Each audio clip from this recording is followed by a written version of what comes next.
Despite there being a ton of gaming showcases happening all week, there was one in particular I couldn't wait for, and that was the Wholesome Direct. This was an hour-long presentation with over 70 cozy games. So I went through each and every one of them, found out which ones are on the Nintendo Switch, and made this list of 10 of my absolute favorites that I think you should wishlist. But before we get into it, make sure you subscribe to the channel so you keep up to date with all things new and cozy on the Nintendo Switch. First on my list is Loftia.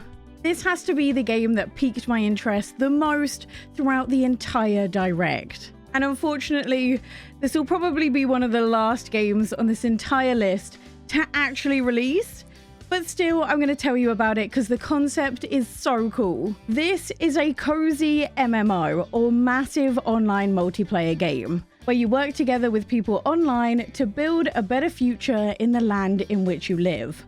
And the goal is to make it sustainable. And this is a game all about community. Because not only can you live together and co-own a house with each other, you can also take on quests together. And if that isn't enough, they've also promised server events such as Halloween, Earth Day, and more, each with special minigames and rewards that you can do with all of your friends. The thing I love about this the most, though, is the fact that the entire world relies on players providing their own goods to make things happen. Normally, I am absolutely terrified to even play an MMO. I don't know why, I just feel all this pressure to perform and make sure I'm doing my best, and I just don't really like it. But the idea of having literally a bunch of cozy gamers all in a server together, working towards making a better virtual world, it just sounds perfect. So I will 100% be keeping my eye on this game, and I cannot wait to see what it becomes. Next on my list is Botany Manor. And although they didn't actually mention it in the Direct, this will be coming to the Nintendo Switch. Now, I've actually played the entire demo for this as well a few days ago, and although I had high expectations going into playing it, this actually managed to be even better than what I thought it would be. You live in Botany Manor as a retired botanist, and you basically run around the grounds solving puzzles. Only the puzzles are unlike anything I've ever played before, because these puzzles are actually centered around finding a seed's perfect conditions to grow into a plant. And as someone who is obsessed with plants, I love this idea. Each new area of the manor you go to has a series of clues that you need to find that tell you what the plant needs in order to grow, be it newspaper articles, letters, or even just items lying around. Each serves a clue to figure out not only where the plant needs to go, but also what conditions it needs. Now, there was only 2 puzzles in the demo, but the second puzzle was definitely building on the concepts of the first, each getting a little bit more complex than the last. I don't want to give too much away from the demo, but in the very first puzzle you come across, you find clues about what temperature the plant needs to thrive. And it's up to you to find a place in the room near a heater that you can then set the temperature to that to see it grow. Honestly, from the description of the game and the trailer, I really wasn't too sure what to fully expect, but the puzzles were not only really clever, they were also really fun. The gardens and the house you run around are also gorgeous, and not to spoil anything, but the second puzzle really did show the true potential of the game, with you mixing chemicals and running around the entire house trying to find each and every clue so you can figure out the puzzle. All it says is coming soon on Steam, so fingers crossed it is kinda soon, but also fingers uncrossed because this summer is absolutely wild and I don't know if my bank account can handle it. Then we have Garden Buddies. Have you ever wanted a life sim where you're actually a piece of fruit and you run around a garden making friends with other pieces of foliage? Because if you answered yes, what a weirdly specific thing to really want from a game, but also, you're in luck, this is the game for you. In this, you can not only build and decorate your own garden with the most adorable decorations, but you can also befriend all the other pieces of fruit and foliage in the garden as well. And as you talk to them, you can also help them overcome their life hurdles with adorable mini games. When you're not helping the people of the garden, you can be off exploring this virtual oasis in a game that's all about being stress-free, relaxing, and healing. And although the story only looks to be around 90 minutes from what I can see so far, I think the decorating and the exploration alone will add many hours onto this. To be honest, I still can't get over how cute the apple is. It's the most adorable apple I've ever seen. Then we have Grimoire Groves. This wins the prize for the absolute coziest roguelike dungeon crawler I have ever seen. Because look at it, it even has mushrooms. In this, you're a witch who moves to Grimoire Grove, a forest which is apparently home to magical creatures and plants according to the legends. But when you arrive there, you realize something's not right, as there's barely any creatures, only a few plants, and none of the forest spirits are around. So naturally, it becomes your job to restore the groves by unlocking all your magical witch spells, allowing you to grow plant-like creatures and befriend the spirits as you go.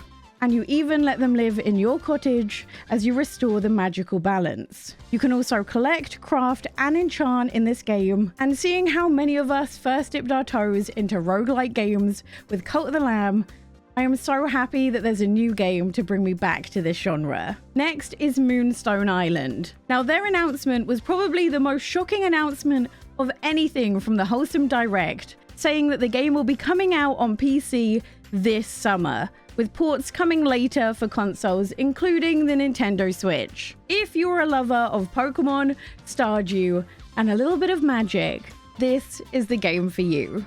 I first played the demo a few months back and was instantly obsessed with the entire game and all of the different mechanics happening at once. This is a pocket monster collecting game, much like Pokemon, but it has the one big thing Pokemon has always lacked for me: the ability to live a real life in between collecting all of the Pokemon. So whilst you do have over 100 monsters for you to collect and battle with in this unique turn-based battle mechanic that uses cards, alongside this all is actually a story as well. Following your village's tradition, you must move to an island in the sky to complete your alchemy training. And it's there you start a new life and make this island your home. And you'll be able to befriend NPCs that you can not only date, but even fall in love with, and even the ability to make a farm as well.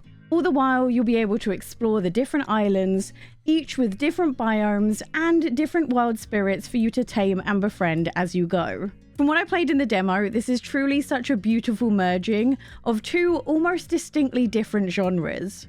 You have the monster taming side of things, but also the life sim and farming sim elements that really make this world feel alive. Because yes, whilst you're out collecting monsters and spirits and using them to battle, you're also living a real life as you go, where you have a home, you have friends, you have life goals other than just catching them all. And I absolutely loved every second of the demo, so I cannot wait to play the full release. Then we have a Highland Song. I don't know if you guys know this, but I am actually half Scottish. So the moment I heard this, I must have climbed the hill behind the house 100 times. I was instantly sold. This is a platform adventure through the Scottish Highlands. And thankfully, seeing as it's one of my favourite places in the entire planet, they've definitely done it justice. You play as Moira, who despite being 15, has never actually seen the sea. And she lives in a small house with her mother. One day she gets a letter from her uncle telling her she needs to come to the lighthouse on the coast for the solstice. And if she can get there, there's a wonderful surprise waiting for her. So she runs away from home. And you follow Moira through everything the Highlands has to throw at her, be it from the mountains she's traveling through or the wilderness she encounters. And whilst there are no monsters in the north, you'll soon find out that battling the wind, rain, cold and hunger might actually be worse. I think the thing that really stood out to me from the demo was the soundtrack. Not just the music though, also the wonderful narration that went alongside of it, allowing you to learn the stories and the secrets of the hills as you climb. I love the idea of a somewhat more chill platform experience, focused more on exploration and story. And whilst the story definitely isn't branching, it does weave through history, mythology, and family secrets as you go. Again, this has no release date, but we know it's coming to the Switch, and fingers crossed it will be soon because it really does look like a special journey. Then we have a tiny sticker tail. If you're watching this and thinking, wow, this looks a lot like Lonesome Village, then you're right, because this is actually the same developers. This is a cozy miniature adventure about changing the world through the power of stickers. Basically, you can take anything from the world around you and turn it into a sticker. And then when you need them, you can take the stickers out and place them back in the real world in different places to solve puzzles. And the cool thing is, when you place these objects back into the world, some of them will even interact with the objects in the world you've placed them in, with the story following Flynn as he tries to reunite with his father. I am such a lover of stickers, and I love the idea of taking objects from different places in the world and placing them back in other places and seeing how they react. I honestly really do like the look of this game. Again, this is a while away from actually making it to the Nintendo Switch, but I'm still excited about it. Then we have Solarpunk. I fell in love with this trailer despite the fact that it's very, very early in development. And whilst they haven't 100% said it will be on the Nintendo Switch, they have stated that it is their goal to port it to every single platform. But the reason I was so interested in this is that it's a cozy survival game. Not the words you'd expect to see put together, but somehow it looks like it's actually gonna work. Solarpunk sees you fly your airship around and explore the floating islands. And it's up to you to set up your forever home, using sunlight, wind, and water to create an energy system that you can utilize to give yourself a luxury life. The best part of all of this, though, is that it will have co-op, meaning you can explore and build a base with all of your friends as well. But don't worry, if you're more of a life sim gal, then you can also decorate and have the ability to farm as well, with gadgets like farm bots and sprinklers to make it all automated if you want to. I will be super interested to know if you can customize the settings of the game if you're not really into the survival side of things, as there looks to be a hunger, health, and thirst bar that you need to look after. So I kind of hope this is more along the No Man's Sky line of things, where you can really customize your experience depending on what you're looking for. But either way, I'm really interested to see how this game turns out. To finish off this list, I'm going to have a few games that I've spoken about before, but they turned up in the Wholesome Direct, so I'm just going to mention them briefly before we finish. First off, we have Go-Go Town. I really won't spend long because I've spoken about this in 3 different videos, but this truly looks to be a game that might finally fill the Animal Crossing void in my heart. This sees you being appointed as a mayor of a rundown ex-tourist destination, and it's your job to try and build it back up again. And although this very much gives New Leaf vibes, the way in which you run the town is definitely very different, with you micromanaging literally every aspect of the town. You choose where each villager works. You're also in charge of the production lines. For example, if you set up a restaurant, it's up to you to make sure that you have employees working in the farm to make food to supply the restaurant. But don't worry, you can also decorate as well, and the visuals are just literally perfect for this type of game. I love the idea that this is management style gaming mixed in with life sim mechanics, and so far the demo that I played is absolutely fantastic. Then we have Mineko's Night Market. Again, I won't spend too long on this, but this looks to be a cozy adventure game all about unraveling the mysteries of this Japanese-inspired island with a lot of cats. From what I played of the demo, the story itself looks so interesting and was so intriguing, but the dialogue was also incredibly witty and wholesome as well. I also love that this is a cozy game with a bit of a difference. It's not really a life sim, it's not a farming sim, it's just kind of a cozy adventure. And the best part is, this is launching on the Nintendo Switch alongside PC at the end of September. And then we have Paleo Pines. Now, this wasn't actually in the Wholesome Direct, but I was allowed early access to play the demo of Paleo Pines, and I'm in love. I fell in love instantly. This is basically a dino farming sim, where you live alongside dinosaurs who can help you out on your farm if you befriend them. And this really is a farming sim that reminded me in the joy of just exploration. And I think I must have gasped around 1,000 times at how cute the dinosaurs were. In terms of farming sim mechanics, this is actually very stripped back. But honestly, this made me love it more, as I could actually focus on the exploration and finding all the cute dinosaurs. The other nice part about this being so stripped back, There was no grinding aspect whatsoever. Everything was fun and easy, and just a pure delight to play. And with less focus on the farming sim mechanics, it meant I could focus on finding dinosaurs. Because one thing I wasn't ready for whatsoever was the fact that each dinosaur comes in different colors, with some colors being rare compared to others. Meaning that you'd literally want to run out each and every day when they respawned to see if you got any brand new colored dinosaurs that you needed to befriend. But you don't just need to befriend dinosaurs because they're cute, they also have skills which you can utilize. Like some can help you pick up stuff in your farm, others can help you break large rocks or logs later on to help clean up your farm and unlock access to more of the map. And befriending them is so cute as well.